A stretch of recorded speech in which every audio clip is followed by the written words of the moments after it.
നമസ്കാരം, news prime മലയാളത്തിലേക്ക് സ്വാഗതം. നേരം ഇരുട്ടി വെളുത്തപ്പോൾ തരൂറിന് ബോധോദയമുണ്ടായി. MP സ്ഥാനം നഷ്ടപ്പെട്ടാൽ BJP കൃത്യമായി പാര പണിഞ്ഞാൽ അത് തനിക്ക് വിനയാകും, ഇരുമ്പഴിക്കുള്ളിൽ കിടക്കേണ്ടി വരും. തരൂറിനറിയാം കോൺഗ്രസിൻ്റെ ദയാവായ്പിലാണ് തൻ്റെ ജീവിതം മുന്നോട്ട് പോകുന്നത് എന്ന്. അല്ലെങ്കിൽ എന്നേ വിചാരണ നേരിടേണ്ടി വന്നനെ. സുനന്ദ പുഷ്കർ വിഷയം മാത്രമല്ല തരൂറിനെ അലട്ടുന്നത്, മറ്റ് പല കാര്യങ്ങളും തരൂറിനെ ഓങ്ങുന്ന രീതിയിൽ BJP പല തെളിവുകളുമായി വരുന്നുണ്ട്.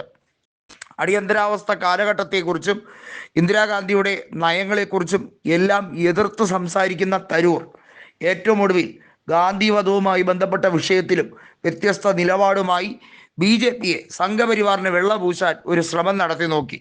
ഏറ്റവും ഒടുവിൽ ഉപരാഷ്ട്രപതി സ്ഥാനം ലഭിക്കുന്ന സാഹചര്യം തനിക്ക് അനുകൂലമാണ്, അതിനുവേണ്ടിയാണ് ജഗദീപ് ധൻഖറെ രാജിവെപ്പിച്ചത് എന്ന് പോലും വിചാരിച്ച് സ്വയം വിഡ്ഢിക്കുഷ്മാണ്ഡമായി മാറിയ തരൂറിന് ഇപ്പോൾ മനസ്സിലായിരിക്കുന്നു BJP ഒരു ഫേവറും ചെയ്തു കൊടുക്കാൻ പോകുന്നില്ല എന്നുള്ളത്. നമുക്കറിയാം, ഡൊണാൾഡ് ട്രംപ് താരിഫുമായി ബന്ധപ്പെട്ട കാര്യത്തിൽ ഇന്ത്യക്കെതിരെ ഒരു വലിയ വ്യാപാര നിബന്ധനയാണ് വെച്ചിരിക്കുന്നത്.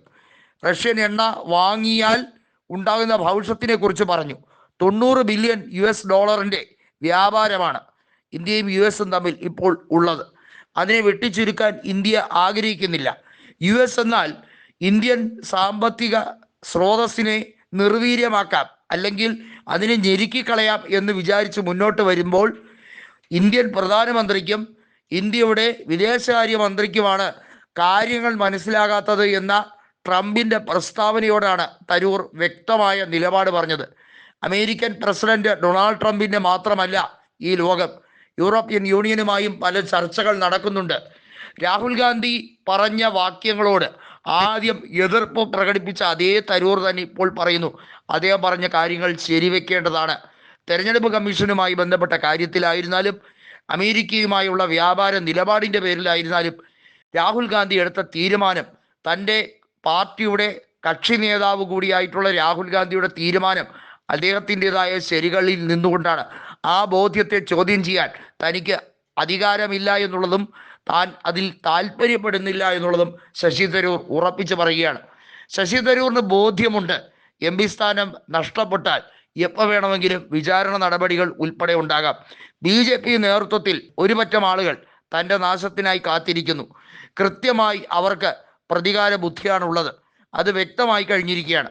രാഹുൽ ഗാന്ധി നേരത്തെ അരുൺ ജെയ്റ്റ്ലിയെക്കുറിച്ചും പരാമർശം നടത്തിയിരുന്നു. അദ്ദേഹം തന്നെ ഭീഷണിപ്പെടുത്തിയതുമായി ബന്ധപ്പെട്ടതും അതുപോലെ തന്നെ BJP സർക്കാരിനെതിരെ നിലപാട് കടുപ്പിച്ചുകൊണ്ട് രാഹുൽ ഗാന്ധി മുന്നോട്ട് പോയാൽ അഴിക്കുള്ളിലാക്കാനുള്ള പരമാവധി പദ്ധതികൾ BJPക്ക് അറിയാമെന്നും അരുൺ ജെയ്റ്റ്ലി ജീവിച്ചിരുന്നപ്പോൾ പറഞ്ഞു എന്നുള്ളതും പ്രസ്താവനയിൽ വ്യക്തമാക്കിയിരിക്കുകയാണ് രാഹുൽ ഗാന്ധി. ഈ വിഷയത്തിലാണ് അരുൺ ജെയ്റ്റ്ലിയുടെ മകൻ ഇപ്പം പ്രതികരണവുമായി രംഗത്ത് വരുന്നത്. എന്നാൽ ശശി തരൂർ വ്യക്തമായി തന്നെ പറയുന്നുണ്ട്, BJPയുടെ ഏത് പോളിസി ആയിക്കോട്ടെ, ധനകാര്യപരമായിട്ടുള്ളതോ വിദേശകാര്യപരമായിട്ടുള്ള പോളിസി, കോൺഗ്രസ് സർക്കാർ എടുത്ത നിലപാടിൽ നിന്നും വളരെ വ്യത്യസ്തമല്ല.